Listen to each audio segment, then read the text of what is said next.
¿Cómo se relacionan las palabras y las oraciones y los párrafos entre sí? Pregunta de todo estudiante.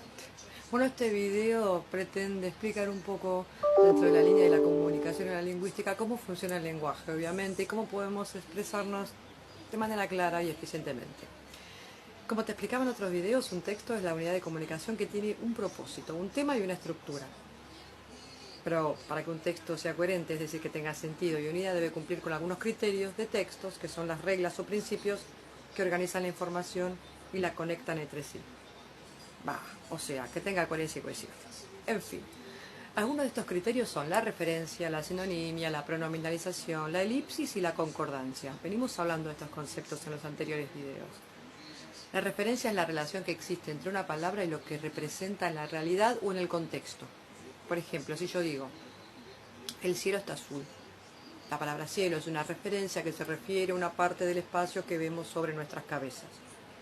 La referencia puede ser directa, cuando la palabra coincide con lo que representa, o indirecta, cuando la palabra se asocia con lo que representa por medio de una descripción, una comparación o una metáfora.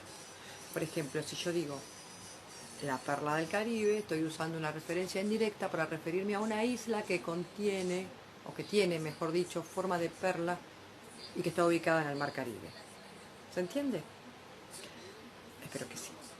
La sinonimia es la relación que existe entre dos o más palabras que tienen el mismo o un significado muy parecido, es decir, que comparten características. Por ejemplo, las palabras auto y coche son sinónimas, porque ambas se refieren al mismo tipo de vehículo, no son lo mismo. Es decir, no hay una palabra que tenga un sinónimo al 100%.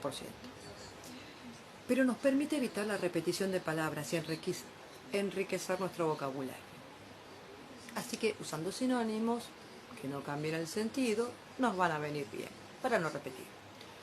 Por ejemplo, si yo te digo, me gusta el chocolate, no es lo mismo que si yo diga, me apasiona el chocolate, porque la segunda opción expresa una emoción más intensa que la primera, cuidado.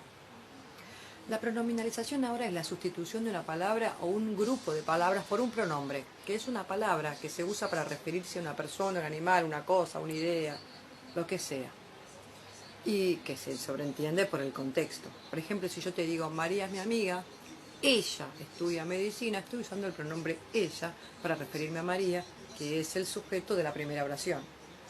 La pronominalización nos permite evitar la repetición de palabras y hacer que el texto sea más fluido y natural.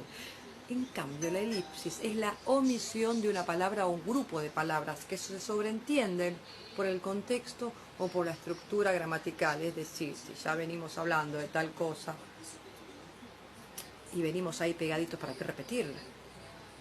A ver, ¿querés un café? Estoy omitiendo el sujeto tú, que se sobreentiende por la forma verbal, querés. La elipsis nos permite hacer que el texto sea más breve y conciso sin perder información relevante. Sustitución por cero. Hablemos de concordancia. Esta es la adecuación de la forma de una palabra o un grupo de palabras a la forma de otra palabra o grupo de palabras con la que se relaciona.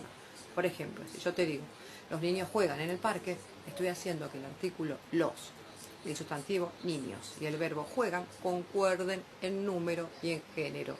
La concordancia nos permite mostrar la cohesión o la conexión entre las partes del texto y evitar confusiones o ambigüedades. Estos son solo algunos de los criterios de texto que debemos tener en cuenta a la hora de producir o analizar un texto. Como ves, el lenguaje es un sistema complejo y fascinante que nos permite comunicarnos con las demás y construir nuestra propia identidad. Reconocer cómo funciona el lenguaje y cómo lo usamos es una forma de empoderarnos y de evitar que nos manipulen. Por eso, te invito a que sigas aprendiendo conmigo y practicando sobre estos y otros temas relacionados con la comunicación y la lingüística. Ya sabes, si querés saber más, podés suscribirte a este canal en Instagram, YouTube, Facebook o TikTok, por supuesto. Hasta la próxima.